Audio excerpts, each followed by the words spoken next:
Di sebuah negeri yang tersembunyi dalam bayang-bayang pepohonan lebat, hiduplah seorang pemuda yang tak punya apa-apa. Selain hati yang penuh ketulusan, ini bukan sekadar cerita dongeng, tapi cerminan hidup kita hari ini.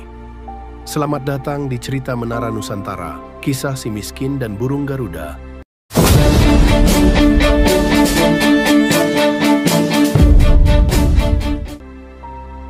Di tepi hutan sunyi, berdiri sebuah gubuk reot yang hampir roboh.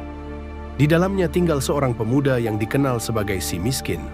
Ia tak punya siapa-siapa, sejak kecil ia bertahan hidup dari kerja keras, mengumpulkan kayu, menangkap ikan, dan membantu penduduk desa demi sesuap nasi. Namun dunia tidak selalu ramah bagi mereka yang sederhana. Pakaiannya lusuh, tubuhnya kurus, dan masyarakat lebih sering mencibir daripada memberi uluran tangan. Tapi ia tak pernah mengeluh, hanya diam dan terus bekerja.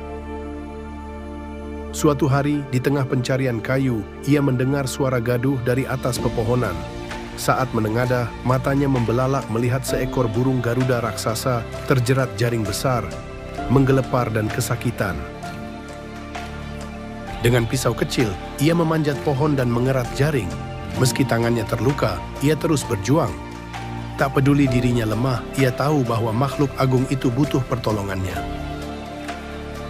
Setelah bebas, Garuda mengepakkan sayap dan menatap si miskin. "Aku Garuda emas, penjaga negeri jauh. Kau telah menolongku, maka ikutlah. Akan kutunjukkan dunia yang belum pernah kau lihat." Dengan hati berdebar, ia naik ke punggung Garuda.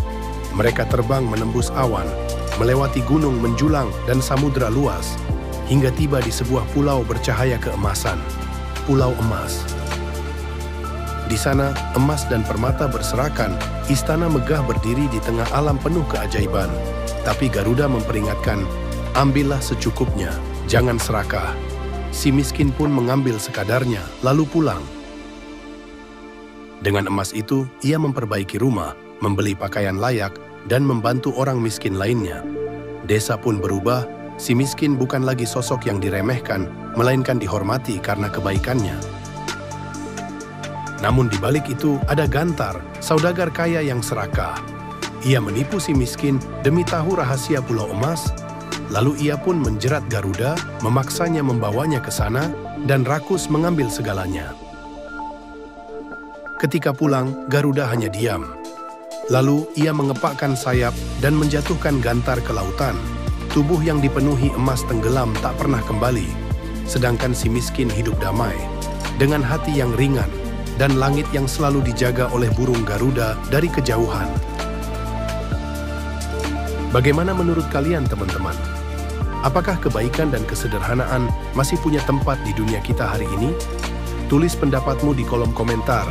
Kalau kamu suka cerita seperti ini, jangan lupa like, share, dan subscribe agar kisah-kisah inspiratif dari Nusantara terus hidup bersama kita.